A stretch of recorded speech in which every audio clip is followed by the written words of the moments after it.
if I had $1 for every time something went wrong, and I sat back and I looked for every excuse in the book, I want to blame this, I want to blame that, I don't want to take ownership, and then I just looked at myself and said, well, I think the problem is I just need to get better, I would have a lot more money than I do now, for sure.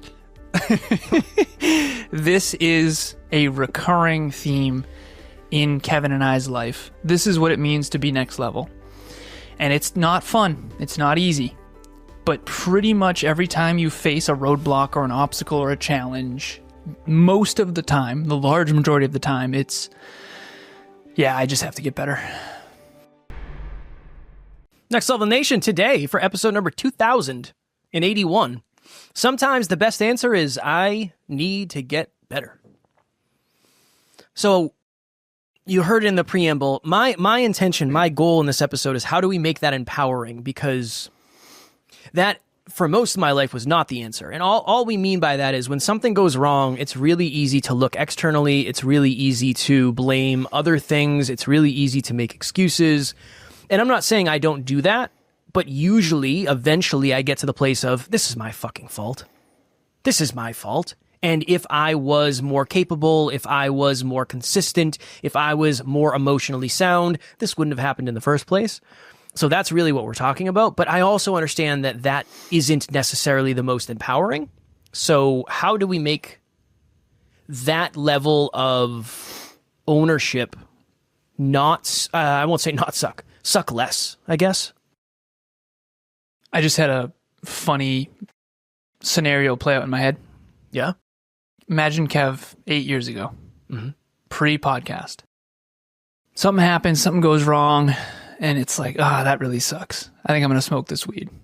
Hell yeah, all the time. Instead of I'll get better, I think I'm just going to go smoke this pot. It was awesome. A lot of people, when I go on podcasts, I talk about how my ex left me, and eventually it got to the point where I was like, yeah, she was right. And they're like, that's really like big of you. That's like very responsible. And I was like, this took like years. And this wasn't like the week after. This took me a minute. So I appreciate the credit, but what was the week after? Just pain. Oh my God. What was your story to yourself as to why it wasn't, I'll just go get better. What was it? She was crazy. That's what I said. Yeah, she's crazy.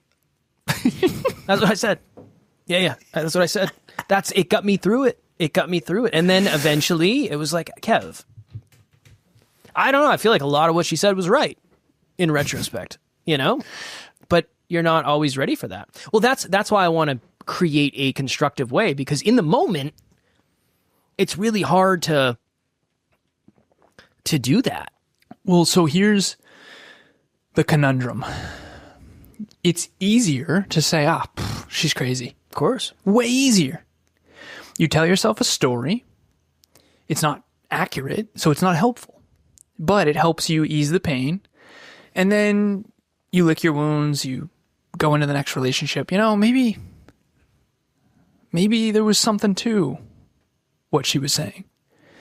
And then you face a little bit of truth. And the amount of growth that you'll experience is predicated on the amount of truth you can handle. And I think that this is the growth journey. The growth journey. Sorry if I can't talk tonight. We just got off group coaching, and we did a pre-session, during session, post-experience review. It's been a long freaking day. Thank you, listeners, for hanging with us. Okay. Growth journey in a nutshell. You want to get to the next level, so you have to face a little more truth on this level. So maybe she's not crazy, and maybe some of the stuff she said has some truth. Okay, what truth? Go ahead. What was truth? I was depressed, I was anxious, and I was not as good a partner as she deserved. Those are facts. Nice. But at the time, it's like when you're already down, the last thing you want to do is look at more proof that you should be down further. And I just wasn't prepared. So I think the goal is to be able to do that quicker and quicker and quicker. And I think that just comes from time. But I also think that comes from self-belief. If you don't think you can change it, you're not going to own it. Yeah. You can't. It would be detrimental to say, like, yeah, you know what? Oh, that episode was a right piece of shit. That's my fault. Even though I don't think I'm capable of doing a good episode, that's not going to be constructive. Well, if you don't own all of it, So let's say we do a terrible episode, let's say hypothetically. And if we don't own that that wasn't great because of us, now we have no power to change it. We have no power to get better. I said this to you on a team huddle. I said this to the whole team on the team huddle. I said, you guys are all awesome. We're crushing it. I'm so grateful. But none of that really matters because none of that has to change. So thank you so much. 80% of what you guys are doing is unfucking believable. Way to go. I'm not going to focus on that today because that's already good. This 20% over here is not great. We need, in order to get to the next level, we have to improve this 20%. And so let's say you lose a chess match or you lose a basketball game or you lose a tennis match. I don't know why I picked tennis. You have to watch it back and see what went wrong so that you can learn. But just like speeches that don't go well, you got to watch them, especially the ones that suck the most. It's the experiences that suck the most that we least want to look at. But that's where most of the gold is buried. The gold is buried where you least want to dig. I had a thought. I was on a podcast the other day. It was a really good one, and it was the person was like, "You're very humble for your level of success." I was like, first of all, I'm not that successful. So, but thank you. I appreciate it. I think you think I'm way more successful than I actually am. I'll take that. I appreciate that. And I said, honestly, I don't know if I haven't always been this way. I definitely You are actually really successful, statistically speaking. Yeah, but I'm on your end where it's like, kind of a loser though. I want to be more successful already. Top 1% loser, but either way. Let's be more successful. Yeah, exactly. I said, honestly, I don't feel like I deserve to be any more successful than I am. I'm exactly as successful as I should be based on the amount of effort I've put in. And I think that's essentially what we're talking about here. I just need to get better. I'm not as good as I need to be yet. Maybe not necessarily in the things that you see. Maybe you think I'm good at podcasting. Awesome. I appreciate that. But there's some stuff behind the scenes that I have to get way better at. My organization has come way up. Way up. I have some shit on my desk for sure. My desk is not as clean as yours, but trust me, it is 90% better than it used to be. Nice. That 10% though, that's a big 10%, and there's a lot that's going to change over that 10%.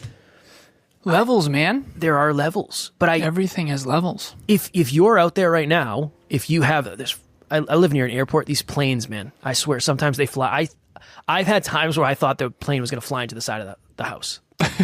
Because the airport is literally like 2 streets over. It's wild. Gently ask yourself this question, because I don't know what's going to come up. Do you think you deserve to be more successful than you are? If so, why? If not, why not? I think that's a really good place to start self-awareness. Because again, there's some people out there that might have super low self-worth, and you could be like super deserving. You've done the work, you've worked on yourself, you're putting it out there, you're growing, and you just don't feel good. That's an internal thing. And there's people out there that you're most likely not listening to this podcast, but if you are, sit with me. You're not really working that hard, and you're wondering why you're not more successful than everybody around you. It's like they're working harder than you are. So you don't deserve to be more successful than them. That's a bad place to be. So this is always a hard topic because it depends on where you are, but what is your relationship with what you've accomplished? Well, let's give some of the stuff. Let's give some of the goods of what. So 2000 and what episode is this? 2070, 2081? Yeah. So 8-year journey.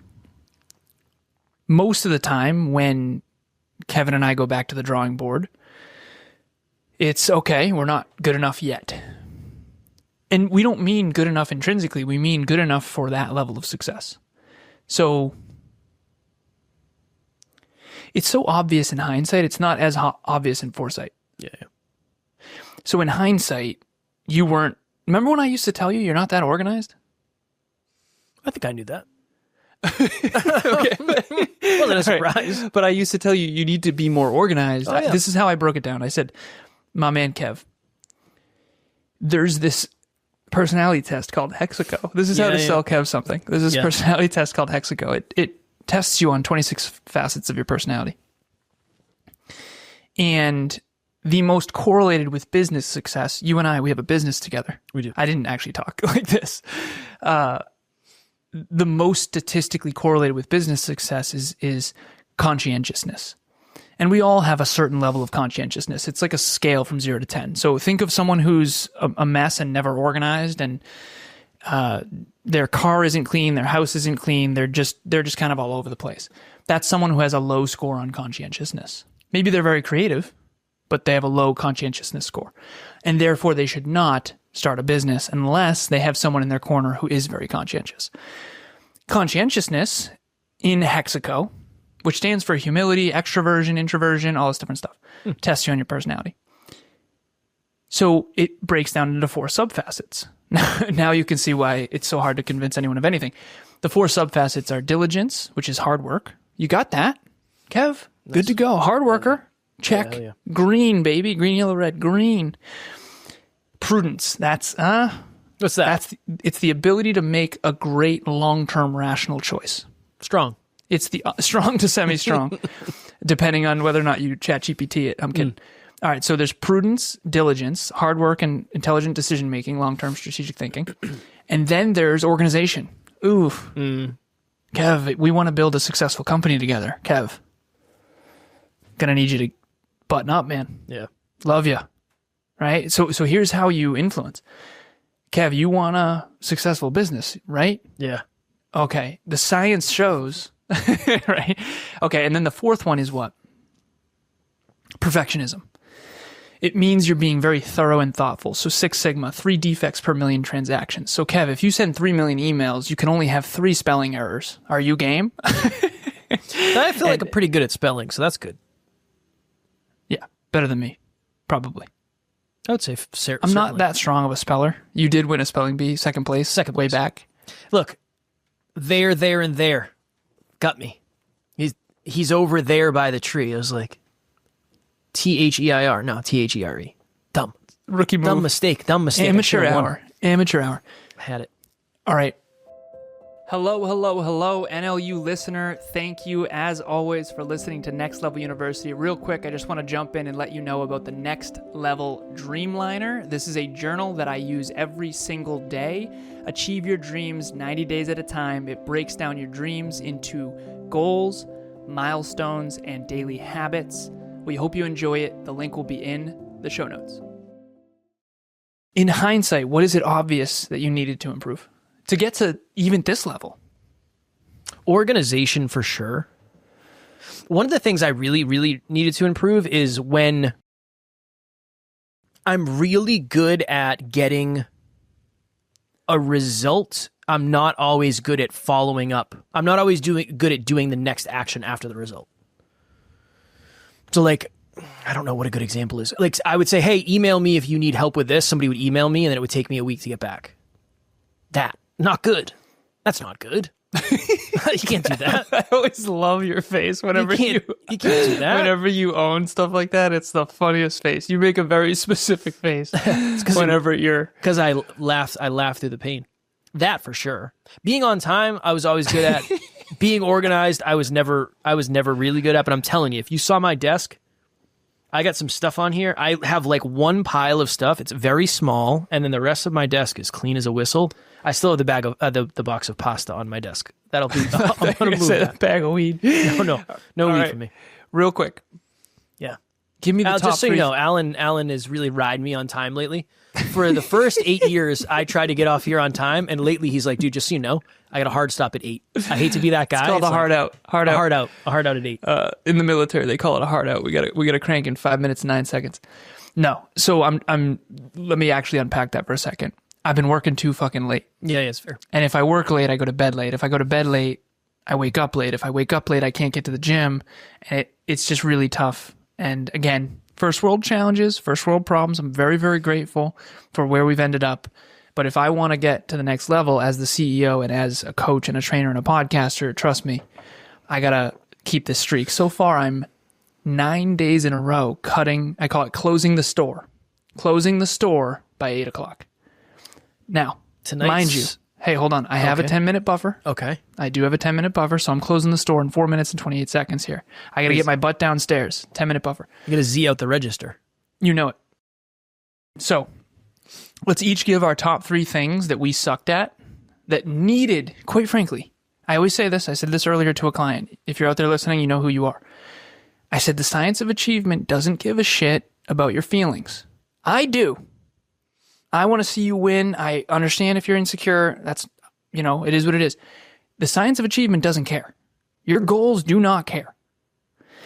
So you either do it. This is the system of success. This is what I know will work, statistically speaking. We got to do it. So now we got to work on the inner stuff to figure out what we're doing. So for you, Kev, what are the 3 things that you had to level up in order to get to this level? Your throat mouth's making noises over there. Can you please keep it to a dull roar? I burped. 1, should I do health, wealth, and love? All business? I think you do the success ones. The success ones? Whatever's truthful for you. Whatever the 3 top ones are. Organization for sure. I was wildly disorganized. That's about it. Everything else was fucking dialed in. I'll give 1 in relationships. I for a long time, I would say if I was in this person's position, this is how I would feel. That's stupid. I'm not in that person's position. Like, I'm not in my wife's position. Is what she is thinking more emotional than the way I would think it? Yes. But I also know that about her. So that's on me. It's not like, oh, you should think more like me. That's not the case. That's not the reason this happened. So that, like, really understanding somebody else's perspective, and instead of excusing my behavior because of the way they think, owning like, oh yeah, you're right. I know that about you. That would be another one for sure. And then... because then otherwise she has to change. Right. There's a big difference between she could improve... for sure.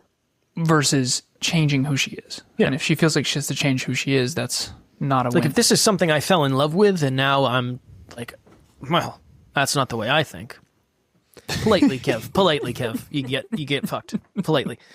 And then one more, let's see.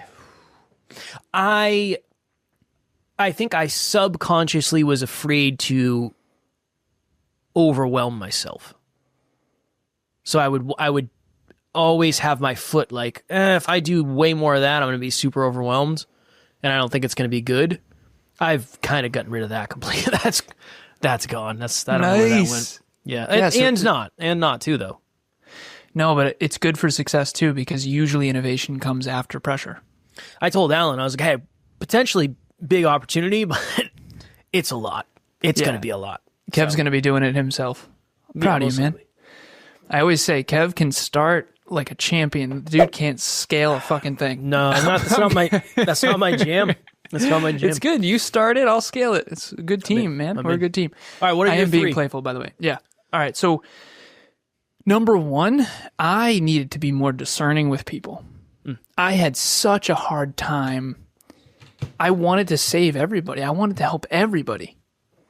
I wanted so desperately to see everybody succeed. And there was no way. That was arrogant and ignorant. And there's no way. There's no way. Especially, and so now my new rule is if you have high humility, high work ethic, and you're into personal development, I will help you. If you do not have those 3 things, we're not going to get along anyway. It's not going to be good for you or for me. So, number 1, I was not discerning with people. Number 2, what did I have to get better at? I had to get much better at what I pay attention to. I had to get really, really clear on what I allow into my mind and what I don't. Because as the CEO of this company, there's so many fucking distractions. There's so much coming at you. I have an alarming amount of messages right now, and I'm grateful. I'm genuinely grateful. That is a great problem to have. It's a great challenge to have. But I had to get really discerning with what I did and didn't pay attention to, and make sure that I do not fall down any rabbit holes. And the last one would be, I don't particularly think I was a bad leader, but I definitely wasn't a great one yet. And I didn't understand what was unique to me and what was other people's experiences, to your point. And I was unconsciously and unintentionally not understanding the level someone else was at and what would get them to their next level, because I didn't understand what level I was actually at. And so an example of that would be If I've worked out for a decade and you haven't worked out at all, and we go to the gym together and I overwhelm you without knowing it, and then simultaneously you're insecure about it, so you try not to seem overwhelmed. And I don't pick up on that. So then it hurts our relationship, and which goes back to number one of not being more discerning. Is that all? That's it. Yeah. You were staring at me feverishly while getting ready to cough, so I wasn't sure if that was like, yo, I'm going to cough and then I want to finish, or you were just done. No, it's been a long day. My throat sometimes, as a speaker, sometimes you just have to power through it, and that's what I'm doing right now. You ever tried the old throat coat? I think that's what it's called, tea. I know. The client, shout out to Philip. Send it on over, man. I won't, because I don't know where it is or how to get it, but Okay. throat coat tea evidently is like, I don't know if it has honey in it, but it's good for your throat. Appreciate it, man. I need that. Throw it on the list. It's sometimes every now and then my throat has trouble. So thank you for dealing with that. Listeners and viewers, thank you for being on this next level journey with us. It's been real. No, we'll be back tomorrow. I'm just fucking. We will be back tomorrow. If you are looking to level up your journaling, Next Level Dreamliner on Amazon. It can get shipped right to your house, hard copy, soft copy, all that. It takes like 5 minutes a day, so if you want to do something sustainable, we are big fans of it. Everybody in the team's doing it. A lot of people have bought them, so thank you to those who have. Hopefully it's been fruitful for you, but the link will be in the show notes. And for any business owners out there who want to level up their business as well as themselves, Business Growth University has 3 episodes. Every episode is one brick in the structure to build momentum. And check that out. The link will be in the show notes. The first 3, the first one's on branding, marketing, sales, client delivery, and community. And then the next 2 are going deeper into the first 2, so branding and marketing. In other words, the first 6 are going to go through the entire business growth star that Kevin and I created to build NLU. Boom. We'll have the link in the show notes for that as well. As always, we love you. We appreciate you. Grateful for each and every one of you. And at NLU, we don't have fans. We have family. We will talk to you all tomorrow. Keep it next level. Next Level Nation.